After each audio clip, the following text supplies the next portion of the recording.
Hvað segir við núna með þessi mál? Finnst þér þetta vera stóri möguleikinn fyrir íbúa á þessu svæði að horfa til núna á næsta árum? Ekki spurning, þetta snýst alltaf framtíðarsýn og góð lífskjör. Og af hverju vil ég búa hérna? Það því að frábært að búa hérna og mikil tækifæri. Við erum sætasta stelpan á ballinu hérna Suðurnesin saman og miklu sterkari saman. Þannig að auðvitað eigum að vera saman.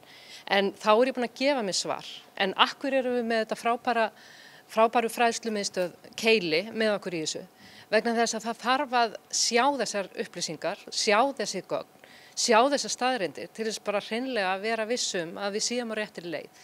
Því að þetta á ekki að snúast tilfinningar, þetta snúast rök og með því að fá fræðimennina með okkur að þá skulum við sjá útkomuna. Fyrr ætla ég nú ekki að fara að garga á götum.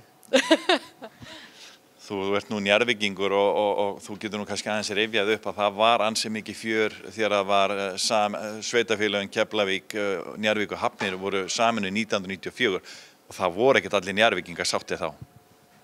Nei, ég ætla að fá að segja það bara hérna í beinni sko, það þessi helvítis Keflvíkingar þegar þeir opnuðu munnin að þá eyðilögðu fyrir okkur.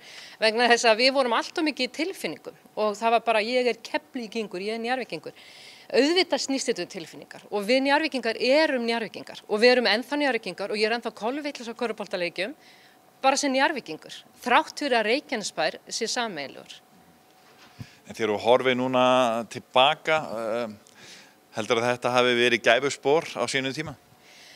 Ekki spurning því að sko þegar að hrunið verður, eins og þú veist þá varð hrun, að þá fara menn að tala um tækifærin á Íslandi. Og hvar eru tækifærin? Og þið heyrið það bara þegar þið eruð að tala við atvinnulífið. Það eru allir að tala um Suðurnesin. Og ég ekkert viss að ef að Reykjanesbær hefði ekki verið sameiginlegur, Keflavík, Njarðvík, Hafnir, þá ég ekki eins viss að þetta hefði verið svona sterkt sveitafélag saman.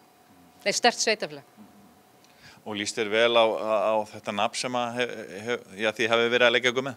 Oh my god, allar aftur að fara í nafnamáli stóra.